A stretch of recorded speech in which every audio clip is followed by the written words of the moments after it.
പുതുവത്സരത്തെ വരവേൽക്കാനൊരുങ്ങി കോഴിക്കോടിന്റെ തെരുവ് വീഥികൾ. മാനാഞ്ചിറ മൈതാനം സഞ്ചാരികൾക്കായി ഒരുക്കിയിരിക്കുന്നത് ദീപാലങ്കാരങ്ങളുടെ ദൃശ്യവിരുന്ന് തന്നെയാണ്. പല നിറത്തിലും വ്യത്യസ്ത ആകൃതിയിലും ഒരുക്കിയിരിക്കുന്ന ദീപങ്ങൾ കാണേണ്ട കാഴ്ച തന്നെയാണ്. സഞ്ചാരികൾക്കായി കലാവിരുന്നും സംഘാടകർ ഒരുക്കിയിട്ടുണ്ട്.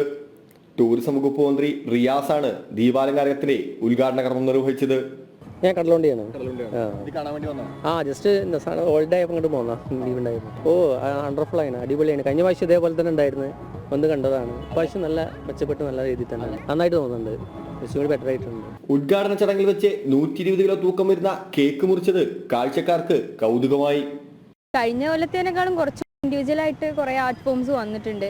കഴിഞ്ഞ കൊല്ലവും വളരെ നന്നായിട്ടുണ്ടായിരുന്നു, ഈ കൊല്ലവും വളരെ നന്നായിട്ടുണ്ട്. ഇത് കണ്ടിന്യൂസ്ലി ഈ ഇയർ എൻഡിങ് അല്ലാതെ കണ്ടിന്യൂസ്ലി ഉണ്ടായിട്ടുണ്ടെങ്കിൽ ഇതൊരു ടൂറിസ്റ്റ് അട്രാക്ഷൻ ആണ് കോഴിക്കോട് വരുന്നവർക്ക്. എന്തായാലും ഇത് കണ്ടിന്യൂ ചെയ്ത് പോകണമെന്നാണ് ഞങ്ങൾക്കും ആഗ്രഹം.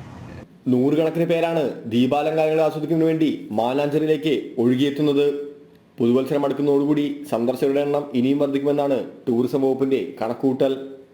ജനം, കോഴിക്കോട്.